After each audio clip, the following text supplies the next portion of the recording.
to the Hookup on Music with your host, Tony Bird. Hello, me, Tony Bird. How are you? And this is the Hookup on Music. We are episode 121. Thank you for joining us.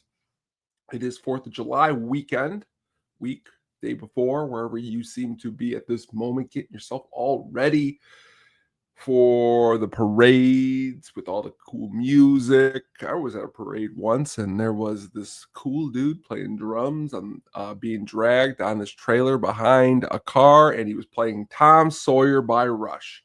Thought that was just incredibly awesome. Fireworks, always a good time. Always a good time seeing lots of different things on the 4th of July. Hopefully everyone is at the very least relaxing and listening to good tunes. Gotta have those good tunes. Because you know what? It is another week. We are here. We thank you so much for joining us. Thank you so much for everyone who has shared some new music this week with us. I do appreciate it. Keep sending those along. It is never too late to send us some new tunes. What is new coming up this week for you? Share with us. Would appreciate it. Definitely always like getting into all kinds of different stuff. I can never say that enough. Whatever we talk about here on the Hookup on Music, you can always talk about it a little bit more. Always could talk about it with you. But let's get started. This weekend, it is the finale, the end of Black Sabbath. Their final show is Saturday. If you are lucky enough to be in attendance in Birmingham, or if at the very least you got $29.95, you could queue that up on your television, and you can watch a little pay-per-view action. It's going to be worth it. If you are looking at the poster that is online, or if you're just listening, some of the people who will be playing Black Sabbath is supposed to be playing a set. Ozzy Osbourne's doing a solo set. You got Metallica, you got Slayer, you got Pantera, you got Hailstorm, Alice in Chains, Anthrax, Lamb of God, Mastodon. All of the bands that we have talked about here on the show mostly are there to honor the great Black Sabbath. It is crazy that we are running into the end of a storied career. Billy Corgan is going to be there too. That's kind of cool. So is a lot of other people are going to be in attendance, which is definitely the place to be if you do have the opportunity to watch this, because you just got to imagine this is the first time in a long time that the original members, the original members are going to be together on the same stage. So like, if that's not cool enough to get yourself involved in this in some way, shape, or form, I think it's definitely a good idea. Because this is one of the greatest, not only hard, heavy, whatever bands of all time, just a great band in general. Really rocking, very influential to me at times in my life. They were number one. I mean, right now I don't like to pick a number one band, but boy, if a band I've listened to so much, so many times, would definitely be a little bit of, would be this band. I mean, Bill Ward has not played since 2012 with the band, and the rest of the band haven't done anything since 2017. So to get all four on the stage, I mean, Ozzy, we are sadly running to the end of a storied career. And to see these guys back on stage together, it would be epic. Also, what are the other bands going to be playing? What's Pantera going to be digging into? Are any of these other bands going to be doing some of their own Sabbath covers that they put together? I mean, is Metallica going to be doing Sabracadabra? Is Pantera going to be doing a Planet Caravan? I don't know. We're going to have to check it out.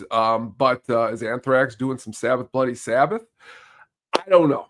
But one thing I do know is that you got Jason Momoa filling in as a host of this thing. So that should be kind of cool. You also have Sammy Hagar is going to be there. The Sammy Hagar of Van Halen fame. I know you know who that is. I was just being silly. But again, just taking a look here, I mean, where did you get your Sabbath starts at? Okay, what was the first Sabbath song that you listened to?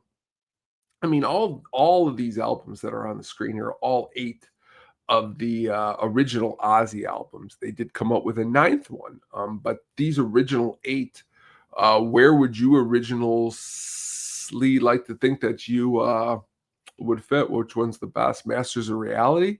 Master of Reality? I always put the S on there because there's just a one Master of Reality. Is it some of those, deeper cuts on that album? Lord of this World, is definitely, a great, track, and then some of the more known tracks like Children of the Grave on Master of Reality. What what I've been trying to sit back and think of is what are they gonna be playing at this show? What songs are they going to be digging into?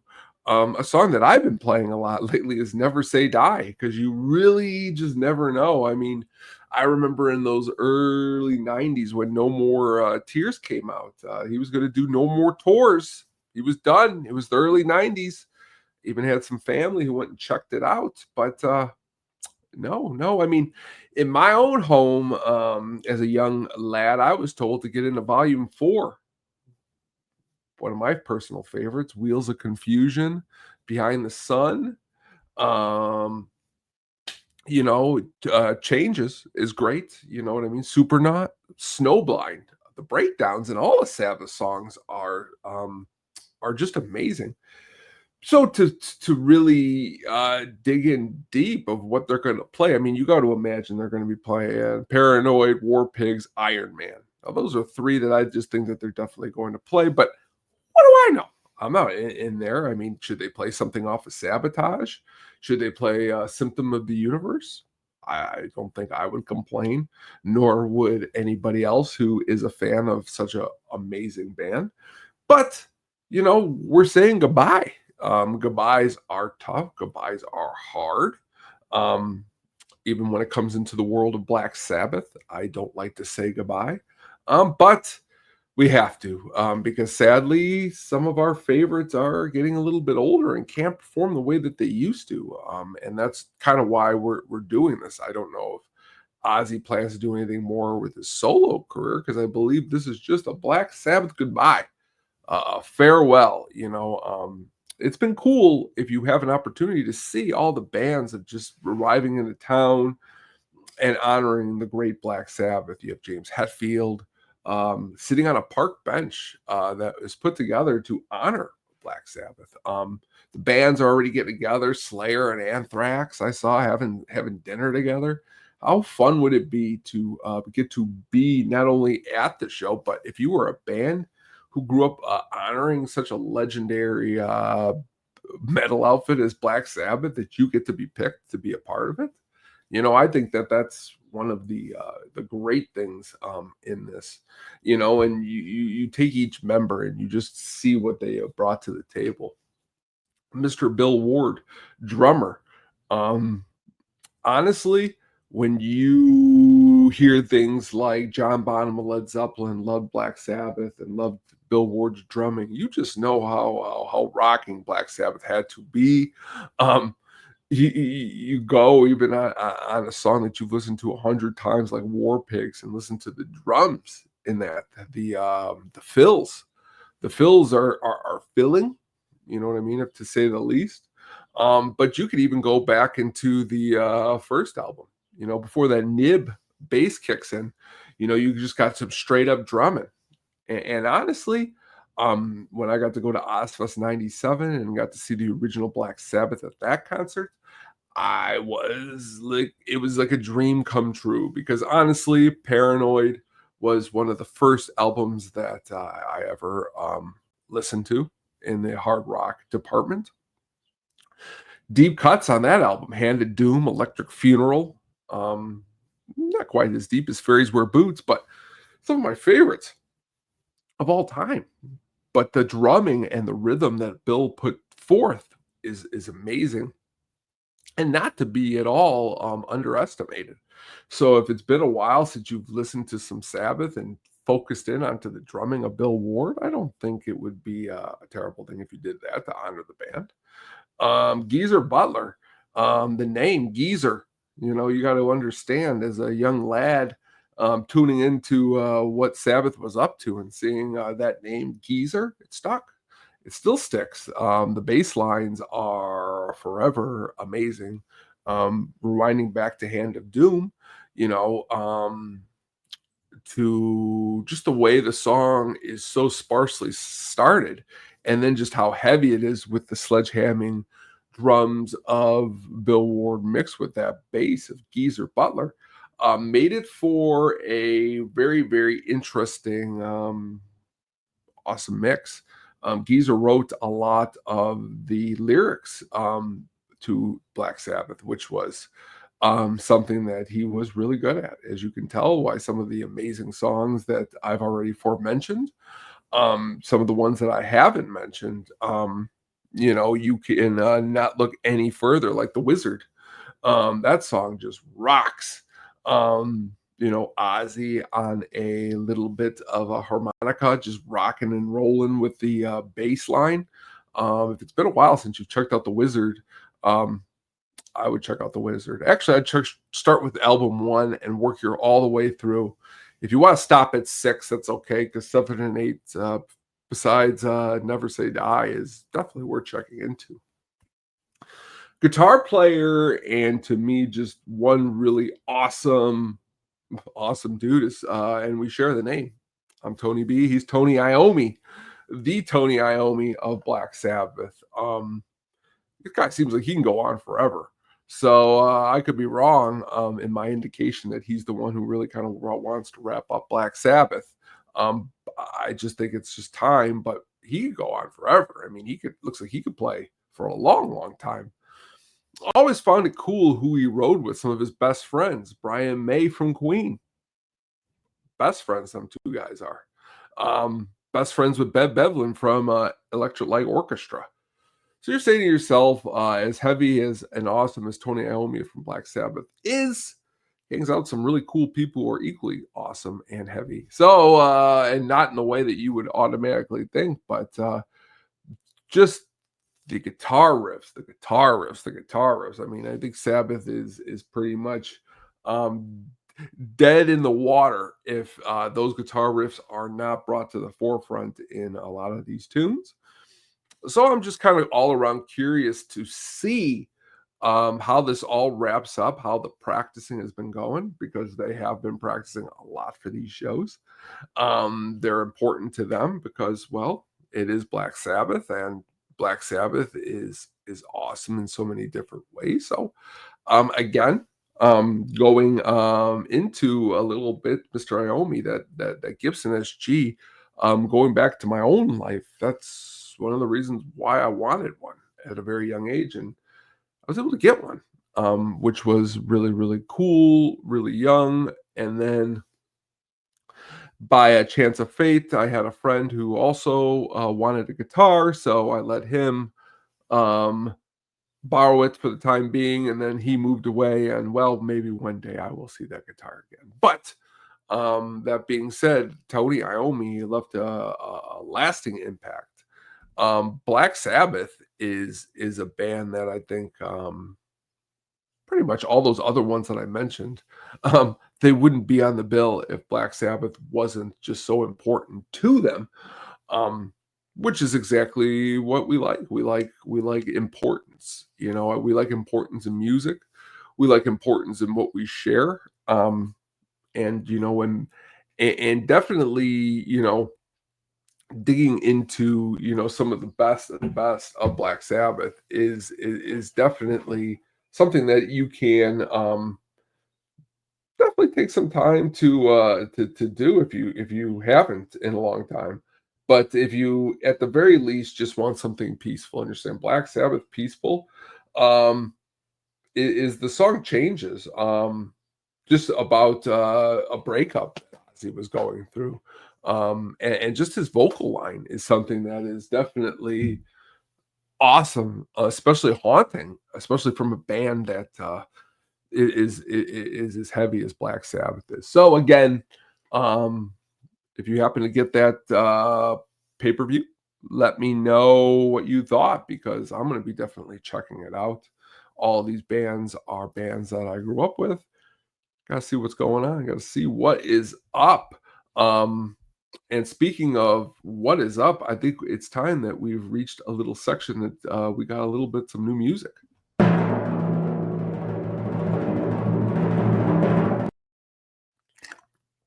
Hello, Foo Fighters. They got a song back. They got a song to celebrate a anniversary of such. Since they've been a band. Today's song was released. It's I call it MAP, a little meat and potatoes, but maybe that's sometimes what we like in the Foo Fighters is the meat and potatoes in which they bring. Um, he had some things to say in a little letter in which he released. If you have an opportunity, please go and check out that little letter that he wrote. It was a little heartfelt about past drummers. Of course, he had to mention Taylor. He mentioned the sad letting go of Josh Freese. Not a full statement yet, but curious to see why that is and who's actually even drumming on this new song because that's always now a new thing is who's drumming on the new song. But it dropped, this week, very secretly dropped.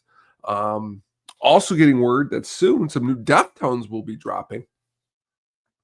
We can't get what's the word I'm looking for?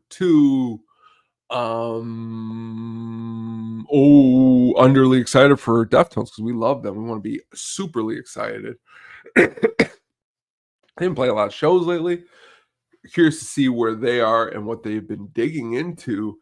Uh, I've been digging into these guys, La Cabra. I think that's how you say it. They are heavy. If you're looking for something new and you're looking for something heavy, check out their debut album.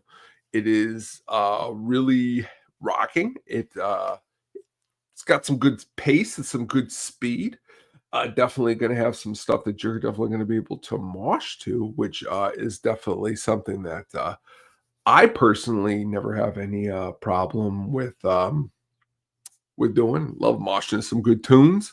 And here, you know, like always stated, we lean all different ways. We talk all different kinds of music, and La Cabra digs into the heavy side of things. Which, if you haven't listened to them, I mean, just by the very least, take a look at this album cover and you can't tell me right there that you're not going to be getting involved into something that is, well, at the very least, um incredibly cool. Okay, it looks like a cool goat skull something, but the album in itself, lots of good tracks. um when you start to dig into some new bands here, especially here at the Hookup, what I like to do first thing is you go and someone sends you something and you say, okay, what is their what's the word I'm looking for? What is their what's their where are they from? Who do they know? Who do they tour with? Not who do they know, but you know what I mean? You're trying to go and being from Seattle is definitely awesome. Okay. Definitely awesome. They definitely got some cool songs. Fractured and Enemy are definitely something that I would suggest checking out. If nothing, at least their brand new self-titled full-length album. Dig into that. You won't I don't think we'll be too disappointed in any of that. Aldo Nova.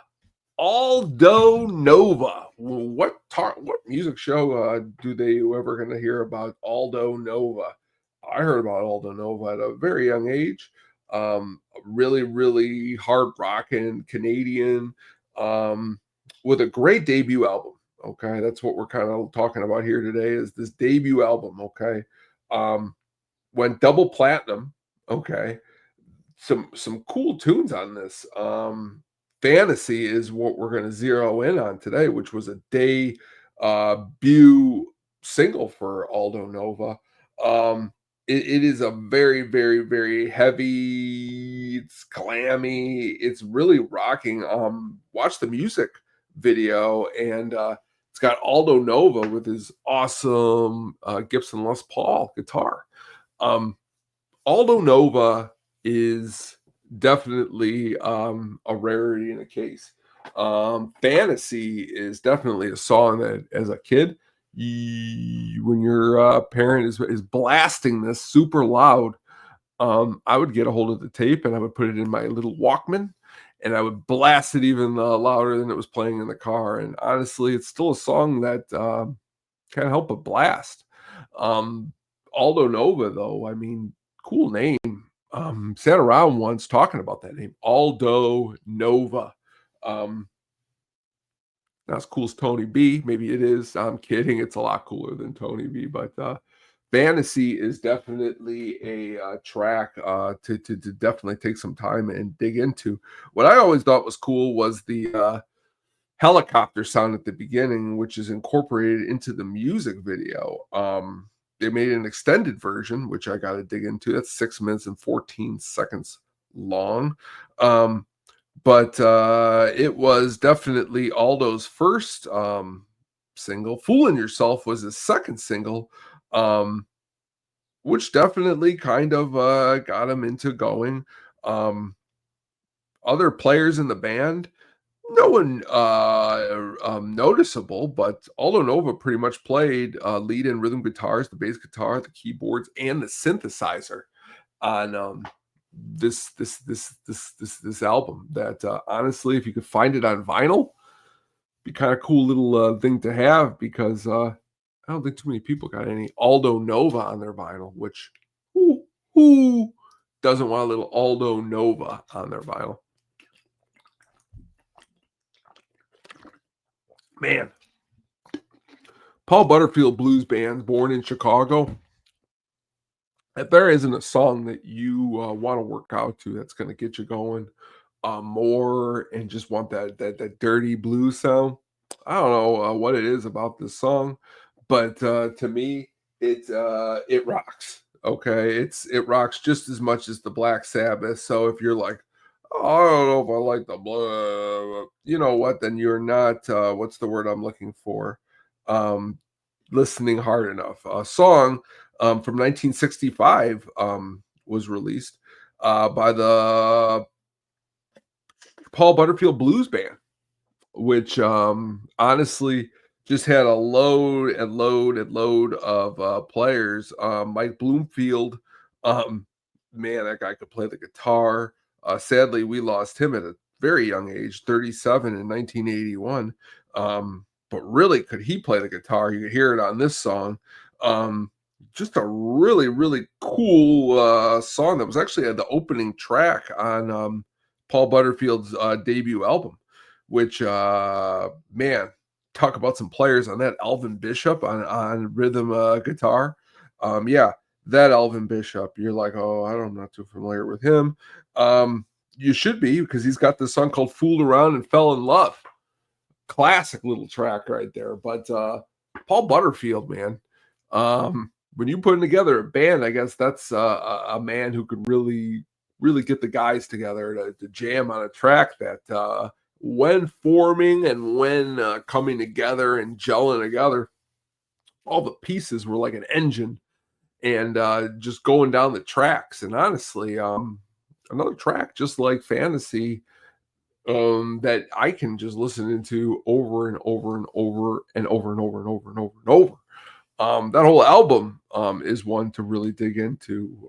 But queuing in on Born in Chicago, definitely a song that really cooks, especially in the summertime.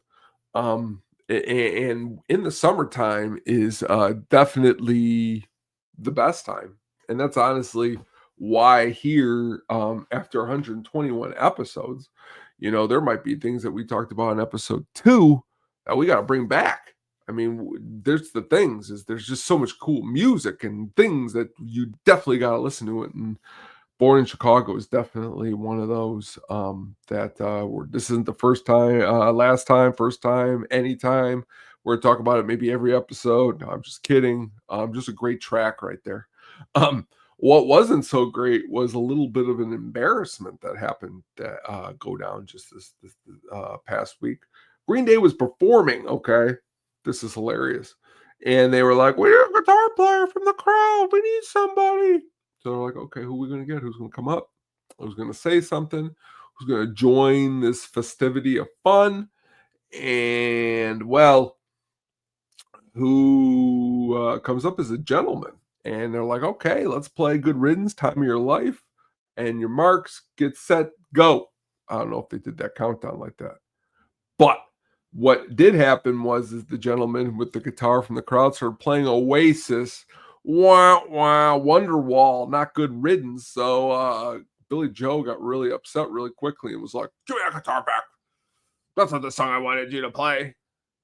He could have played along, I think. I don't know. I don't know if I would have been that mad. No, it's not the song. I mean, you're already Green Day and one of all these people. I would have been like, and maybe. And then I would have been like, no, that wasn't the one that I wanted to play. But thank you though.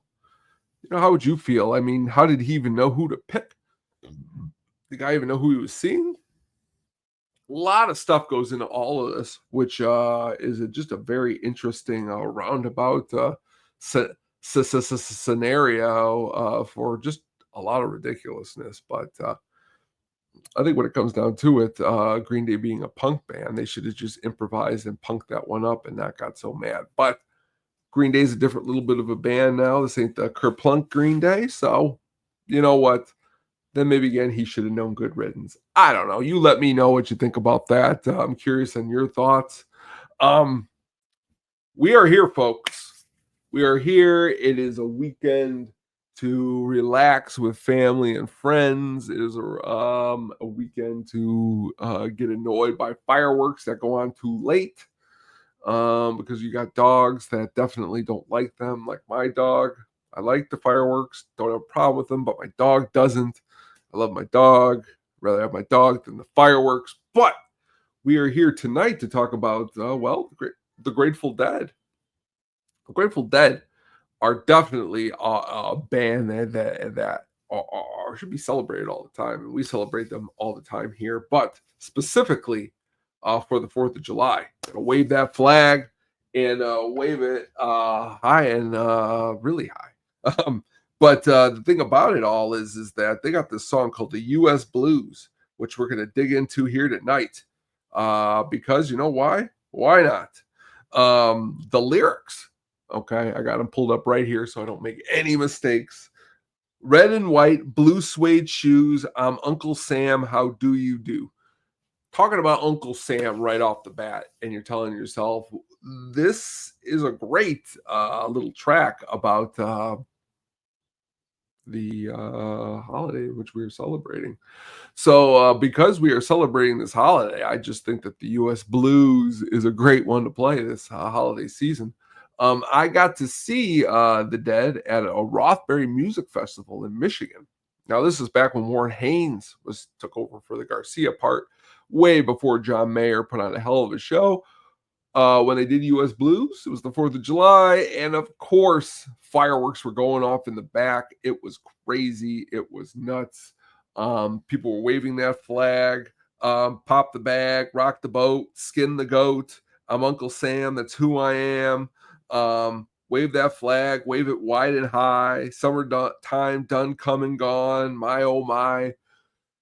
These lyrics are, if anything, could just simplify, magnify what you would want to be doing on a summertime day, which is just chilling on a boat, rocking and rolling and listening to some fucking awesome Grateful Dead.